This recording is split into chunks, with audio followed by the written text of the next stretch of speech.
تو صحابی بشیر رضی اللہ تعالیٰ عنہ نے جواب دیا اللہ کے رسول صلی اللہ علیہ وسلم میں نے باقی اولاد کو تو نہیں دیا۔ تو آپ صلی اللہ علیہ وآلہ وسلم نے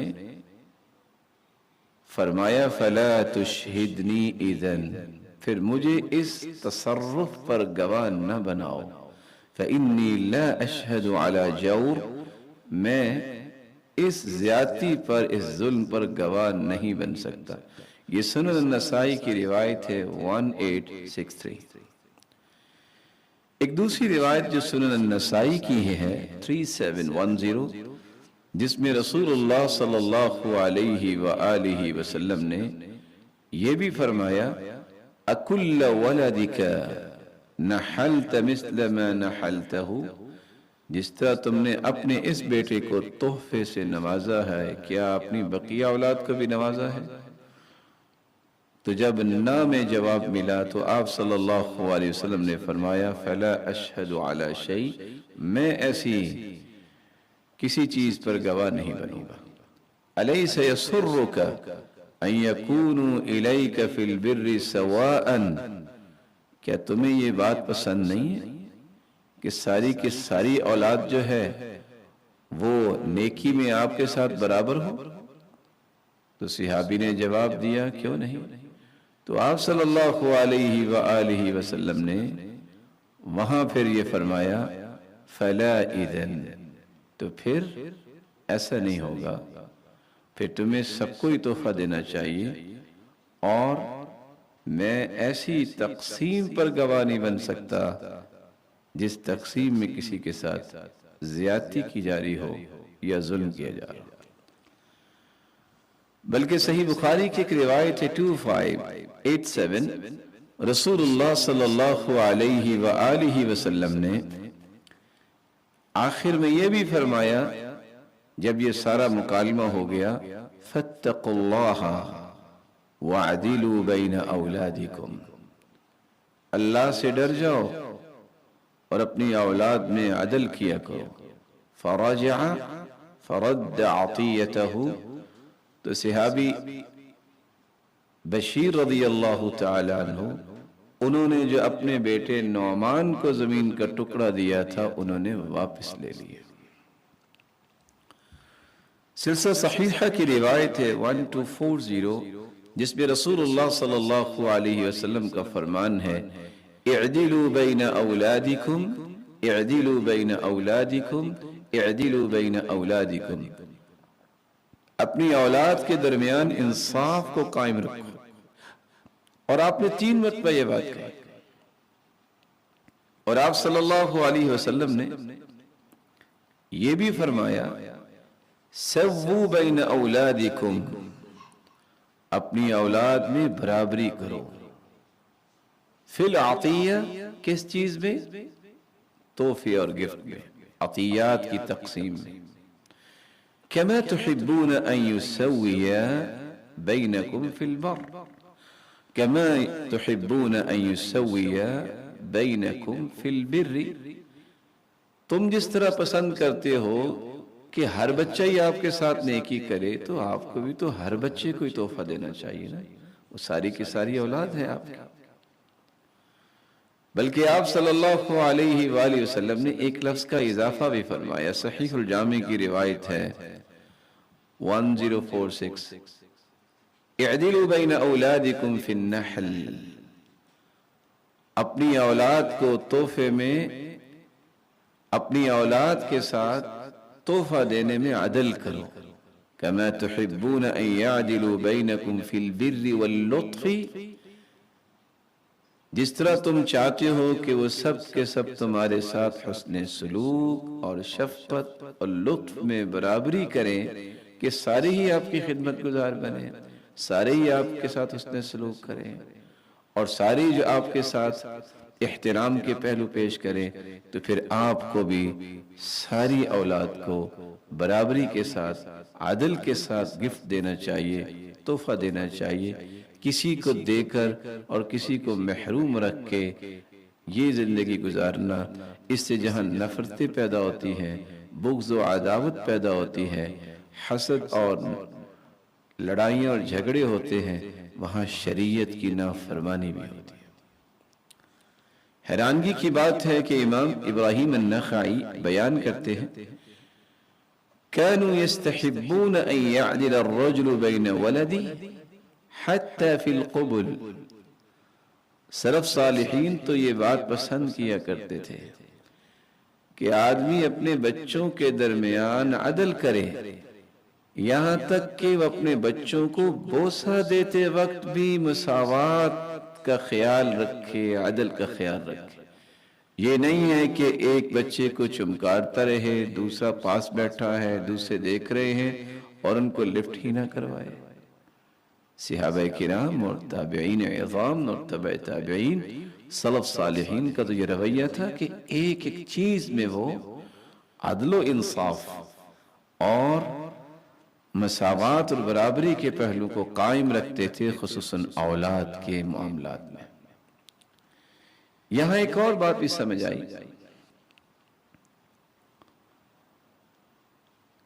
بعض لوگ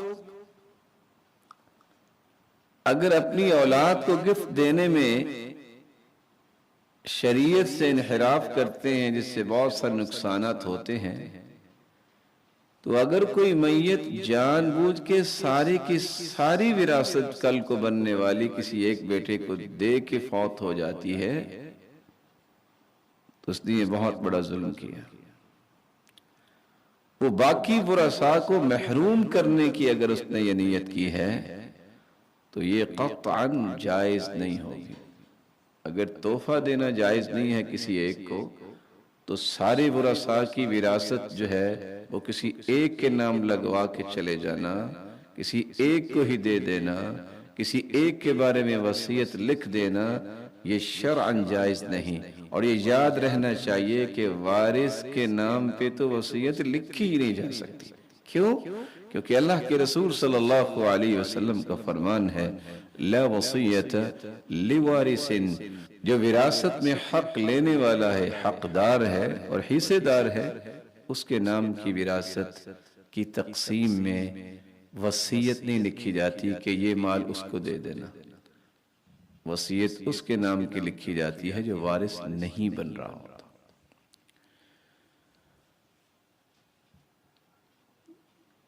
وراثت کے ارکان میں سے ہم نے ایک رکن پیش کیا، مورث۔ وراثت کے ارکان میں سے دوسرا رکن ہے وارث۔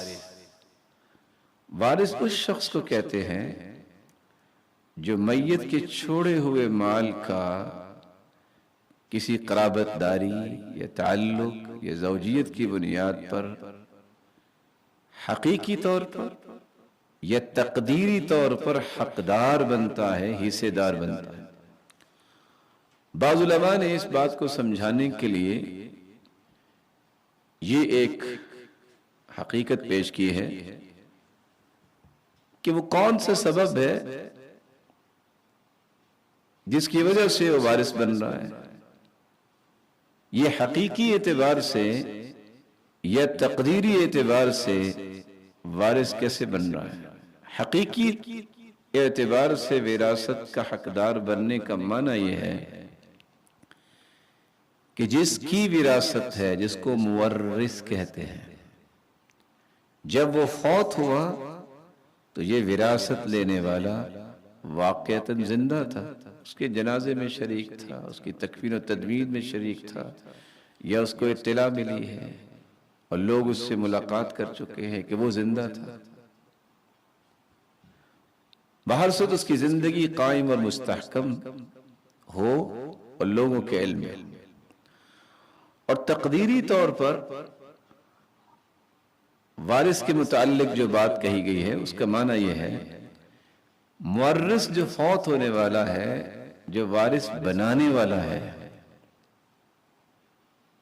جو وارث بننے والا ہے، ابھی وہ دنیا میں تو نہیں آیا لیکن وہ جنین ہے، شکم مادر میں بچہ ہے، تو گویا اس کی زندگی کو فرضی طور پر مان لیا گیا ہے، کیونکہ شکم مادر میں اس کے اندر روح پھونکی جا چکی ہے اور 4 مہینے کے بعد روح پھونک دی جاتی ہے، تو جب وراثت کی تقسیم ہوگی تو وارثوں کا تذکرہ جب کیا جائے گا تو اس بچے کو بھی وارث لوگوں کی لسٹ میں شامل کیا جائے گا اور اس کی بھی وراثت رکھی جائے گی۔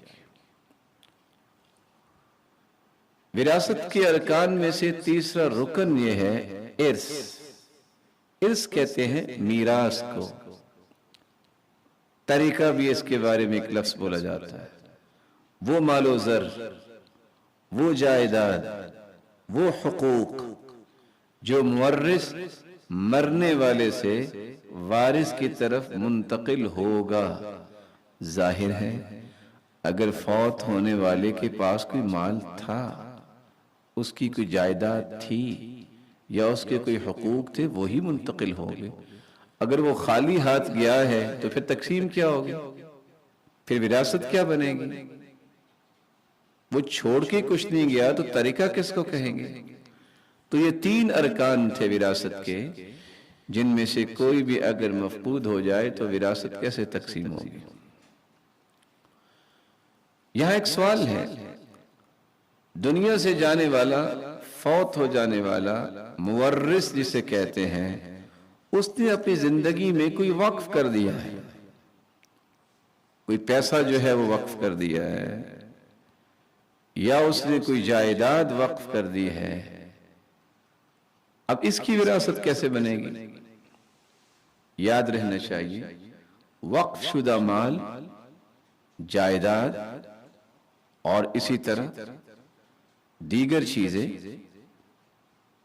جس کو وقف کر چکا ہے اس کو وراثت نہیں بنایا جا سکتا۔ دلیل کیا ہے؟ سیدنا عبداللہ ابن عمر رضی اللہ تعالی عنہ بیان کرتے ہیں، اور یہ روایت صحیح بخاری کی ہے 2737۔ وہ فرماتے ہیں ان عمر بن الخطاب رضی اللہ تعالی عنہ اصاب ارضا بخیبر۔ سیدنا عمر رضی اللہ تعالی عنہ کو خیبر میں ایک زمین ملی، فأتى النبي صلی اللہ علیہ وسلم يستأمره فيها، تو رسول اللہ صلی اللہ علیہ وسلم کی خدمت میں پیش ہوئے تاکہ مشورہ کریں اس کے متعلق۔ فقال یا رسول اللہ انی اصبت ارضا بخیبر لم اصب مالا قط انفس عندي منه فما تأمر به۔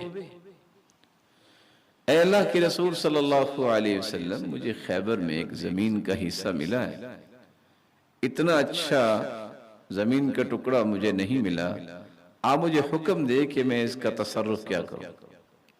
قال ان شئت حبست اصلها وتصدقت بها، تو رسول اکرم صلی اللہ علیہ وآلہ وسلم نے فرمایا اگر تم چاہو اس کی ملکیت اپنے پاس رکھو اور اس کی پیداوار کو صدقہ کر دو۔ جو ہی یہ بات رسول اللہ صلی اللہ علیہ وسلم نے فرمائی، فتصدق بها عمر، تو عمر رضی اللہ تعالی عنہ نے اس کا صدقہ کر دیا۔ لیکن کیسا کیا؟ انہ لا یباع، اب یہ وقف ہو چکی ہے، اس کو بیچا نہیں جا سکتا۔ ولا یوہب، اس کو بطور ہبہ، بطور تحفہ، بطور گفٹ نہیں دیا جا سکتا۔ ولا یورث، اور نہ ہی اسے وراثت بنایا جا سکتا۔ وتصدق بها في الفقراء وفي القربى وفي الرقاب وفي سبيل الله وابن السبيل والضعيف۔ تو عمر رضی اللہ تعالی عنہ نے فقراء اور رشتہ داروں کے لیے، گردنیں آزاد کرنے کے لیے، اللہ کی راہ میں، مسافروں کے لیے اور مہمانوں کے لیے اسے وقف کر دیا، اور ساتھ یہ اضافہ کر دیا لا جناح على من وليها ان يأكل منها بالمعروف ويطعم غير متمول۔ اس وقف کی جو نگہداشت کرے گا اس کے لیے جائز ہوگا کہ معروف طریقے سے اس میں سے کھانا کھا لے، اور اگر کوئی مہمان آیا ہے تو اس کو کھلا دے، لیکن شرط یہ ہے وہ جیب نہیں بھرے گا، مال جمع نہیں کرے گا۔ تو رسول اکرم صلی اللہ علیہ وآلہ وسلم نے جو رہنمائی دی، اس رہنمائی کا خلاصہ یہ ہے کہ وقف شدہ اراضی، وقف شدہ مال و زر اس کی وراثت نہیں بنائی جا سکتی۔ سیدنا عروہ بیان کرتے ہیں کہ سیدنا عبداللہ بن زبیر کے والد زبیر بن عوام رضی اللہ تعالی عنہ جعل دورہ صدقة على بنیہ لا تباع ولا تورث، انہوں نے بھی اپنا گھر، انہوں نے اپنے گھر بچوں کے لیے وقف کر دیے، اس شرط کے ساتھ کہ ان کو بیچا نہیں جائے گا، ان گھروں کی وراثت نہیں دی جائے گا۔ وَأَنَّ لِلْمَرْدُودَةِ الْمُطَلَّقَةِ مِنْ بَنَاتِهِ أَن تَسْكُنَ غَيْرَ مُضِرَّةٍ وَلَا مُضَارٍ بِهَا، اگر ان کی اولاد میں سے کسی بیٹی کو طلاق ہو جاتی ہے تو وہ ان گھروں میں رہ سکتی ہے، شرط یہ ہے کہ وہ نقصان نہیں دے گی۔ کیا مطلب نقصان نہیں دے گی؟ اس گھر کا نقصان نہ پہنچا، اس گھر کو کوئی نقصان نہ پہنچائے، اور نہ ہی اسے کوئی نقصان دے رہنے والی بیٹی ہے۔ فَإِنْ هِيَ اسْتَغْنَتْ بِزَوْجٍ فَلَا حَقَّ لَهَا، اگر طلاق کے بعد اس کی دوبارہ شادی ہو جاتی ہے تو پھر وہ اس گھر میں نہیں رہے گی۔ تو رسول اکرم صلی اللہ علیہ وآلہ وسلم نے صحابہ کرام کو جو توجیحات دی، اس کی روشنی میں صحابہ کرام نے بھی اسی بات کو آگے پہنچایا اور عملاً کر دکھایا کہ جو وقف چیز ہو جاتی ہے اس کو وراثت نہیں بنایا جاتا۔ وراثت کے 3 ارکان کے بعد آج کے مجلس میں ہمارا جو دوسرا نقطہ ہے وہ ہے وراثت کی شروط۔ شرط جب تک پوری نہ ہو اس وقت تک مشروط تو پورا نہیں ہوگا۔ اذا فات الشرط فات المشروط۔ تو بنیادی طور پر وراثت کی 3 شرطیں ہیں۔ موت المورث، پہلی شرط یہ ہے کہ دیکھا جائے گا جس کی وراثت ہے وہ فوت ہو گیا، میت کی موت کا یقین ہو جانا، اس پر میت کا حکم لاگو ہو جانا، کوئی قاضی فیصلہ دے دے یا عدالت کی سٹیٹمنٹ آ گئی ہے تو پہلی شرط تب پوری ہوگی کہ ٹھیک ہے وراثت تقسیم کریں، کیونکہ یہ ڈکلیئر ہو گیا ہے کہ وہ فوت ہو چکا ہے۔ حیات الوارث، یہ دوسری شرط ہے۔ جس نے وراثت لینی ہے اس کا زندہ ہونا ضروری ہے۔ ورثاء کو دیکھا جائے گا کہ کوئی وارث اس کا زندہ، خواہ وہ شکم مادر میں بچہ ہی کیوں نہ ہو، اس کو بھی بطور وارث ڈکلیئر کیا جائے گا اور وراثت کی تقسیم میں اس کا حصہ رکھا جائے گا۔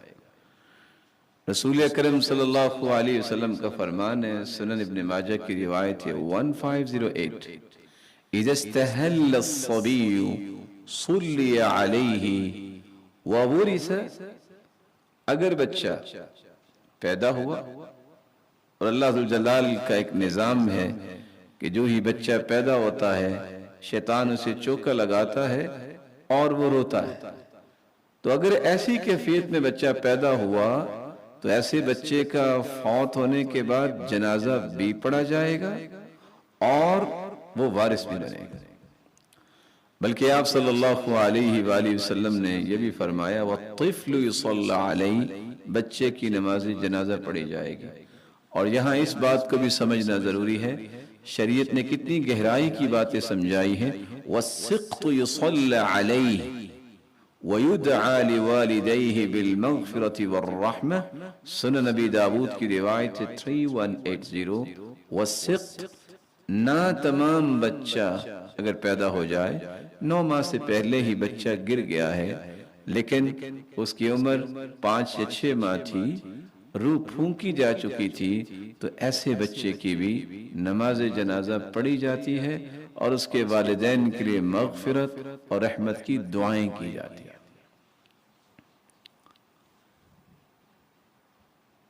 تیسری شرط یہ ہے سبب وراثت۔ پہلے سب سے یہ دیکھا جائے گا کہ جس کی وراثت ہے واقعتاً وہ فوت ہو چکا ہے، ڈکلیئر ہو گیا، فوت ہو گیا، ایک شرط پوری ہو گئی۔ وارث کوئی زندہ ہے، ڈکلیئر ہو گیا کہ ہاں یہ زندہ ہے، پھر سبب وراثت کو دیکھا جائے گا کہ اب یہ جو وارث بننے والا ہے اس کا وارث بننے کا سبب کیا ہے؟ کیا آپس میں ان کا کوئی خونی رشتہ ہے، یا انہوں نے کوئی شرعی نکاح کیا ہوا تھا اس مرد اور عورت نے؟ ان اسباب کو دیکھنا ضروری ہوگا۔ اگر سبب ہوگا تو وارث بنے گا، بصورت دیگر تو اس کو کچھ نہیں ملے گا۔ آج کی مجلس میں ایک تیسرا نقطہ جو ہم پیش کرنا چاہتے ہیں وہ ہے وراثت کے اسباب کون کون سے ہیں۔ وراثت کے بنیادی طور پر 3 اسباب ہیں، جن میں سے کسی ایک سبب سے وارث مورث کے مال کا حقدار بنتا ہے، یعنی میت کے مال کا حقدار بننے کے لیے 3 اسباب میں سے کوئی ایک سبب ہونا ضروری ہے۔ وہ 3 اسباب وراثت کے کون سے ہیں؟ کہ فوت ہونے والے کے ساتھ وارث بننے والوں کا کوئی نسبی رشتہ ہو، خونی رشتہ داری ہے۔ اب خونی رشتہ داری اس کے مختلف زاویے ہیں، بنیادی طور پر اسے 3 زاویوں میں تقسیم کیا گیا ہے۔ ایک زاویہ ہے اصول، فوت ہونے والا جس کو میت کہتے ہیں، اس کے ماں باپ زندہ ہیں، اس کا دادا زندہ ہے، اس کا پردادا زندہ ہے، اس کی نانی یا دادی زندہ ہے، یہ خونی رشتے ہیں۔ اس کو اصول کہا گیا کہ میت کے اوپر کے لوگ، رشتے کے اعتبار سے جو اوپر کے لوگ۔ دوسرا زاویہ ہے میت کی فروع،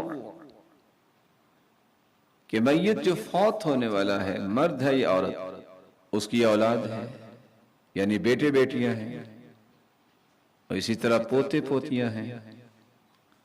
ہاں یہ یاد رہنا چاہیے کہ نواسے اور نواسیاں اور پوتیوں کی اولاد وارث نہیں بنے گی، جن کی ہم تفصیل بیان کریں گے۔ ایک تیسرا زاویہ بھی ہے، اس خونی رشتے میں اطراف کا تذکرہ کیا جاتا ہے۔